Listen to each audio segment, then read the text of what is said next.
2024 का पहला biggest film Mahesh बाबू का गुंटूर कुरम, जिसे बनाया ही गया है झंडू बाम का सेल्स बढ़ाने के लिए। क्योंकि इसे देखोगे तो होगा सर में दर्द, फिर तुम्हें जरूरत पड़ेगा झंडू बाम का ही। इसे डायरेक्ट त्रिविक्रम ने किया है, जिसने इससे पहले अल्लाह उंटापुरम मल्लू को डायरेक्ट किया था, जिसका हिंदी में शहजादा नाम से रीमेक बना था। इसी का एक्सटेंडेड वर्जन गुंटूर कुरम है। भाई, दो लोगों को हवा में उड़ा दो और उस हवा में उड़ते हुए इंसान पर दौड़ कर तीसरे लोगों को मारो। वाह वाह वाह, क्या दिमाग लगा है। एक्शन तो एकदम बिना लॉजिक का, एंड स्टोरी भी बस माँ के दम पर थोड़ा बहुत ये फिल्म चल लगी, क्योंकि उसका इमोशन लास्ट में आते आते थोड़ा बहुत फील हो जाता। नहीं तो ओवरऑल पूरा 2 घंटा फिल्म एक तरीके से टॉर्चर ही मान सकते हो। महेश बाबू का जो कैरेक्टर है इसमें राजू, उसकी माँ अपने पिता के खिलाफ जाकर दूसरे कास्ट में शादी कर लेती है। अब ये बात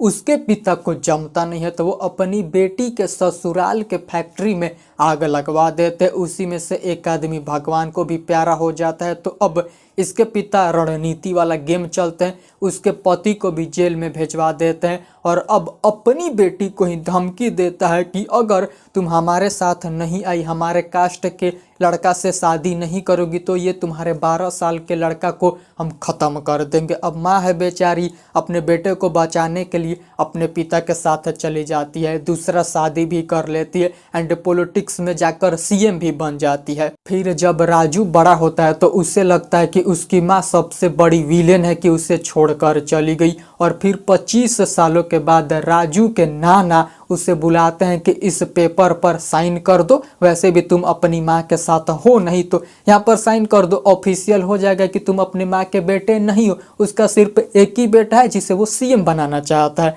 लेकिन राजू है भाई हट्ठी। उसका कहना है कि हमको पहले एक बार माँ से मिलाओ, माँ मेरी बोलेगी साइन कर दो तो हम साइन कर देंगे। अब पूरा 1 घंटा इस पेपर पर साइन करवाने में ही निकल जाता है। राजू का कहना है कि माँ से एक बार मिलवा दो, हम पेपर पर साइन कर देंगे, लेकिन उसका नाना उससे मिलवाने के लिए तैयार नहीं होता है। राजू पर झूठा मूठा केस लगा देता है कि घर पर आकर तोड़ फाड़ किया। अब ये तो किया नहीं रहा था, लेकिन अब हकीकत में अपने नाना के घर पे जाके तोड़ फाड़ करने लगता है। फिर इसकी माँ आती है, एक तमाचा खींच के मारती है, बोलती है कि इस कचड़े को बाहर निकालो, जो ये मांग रहा है उसे दे दो। अब बेचारा मुंह लटका कर पेपर पर साइन करके वहां से निकल जाता है। लेकिन अभी तक इस बंदे को ये नहीं पता कि आखिरकार उसकी माँ उससे इतना दूर क्यों है। फिर लास्ट का क्लाइमेक्स में सब इसको सच्चाई पता चलेगा, फिर एक फाइटिंग सीन होगा, उसके बाद फिल्म हो जाएगी द एंड। इसी में एक श्रीलीला का लव एंगल भी घुसा दिया, जिसका कुछ खास इंपॉर्टेंट बात है नहीं, बस एक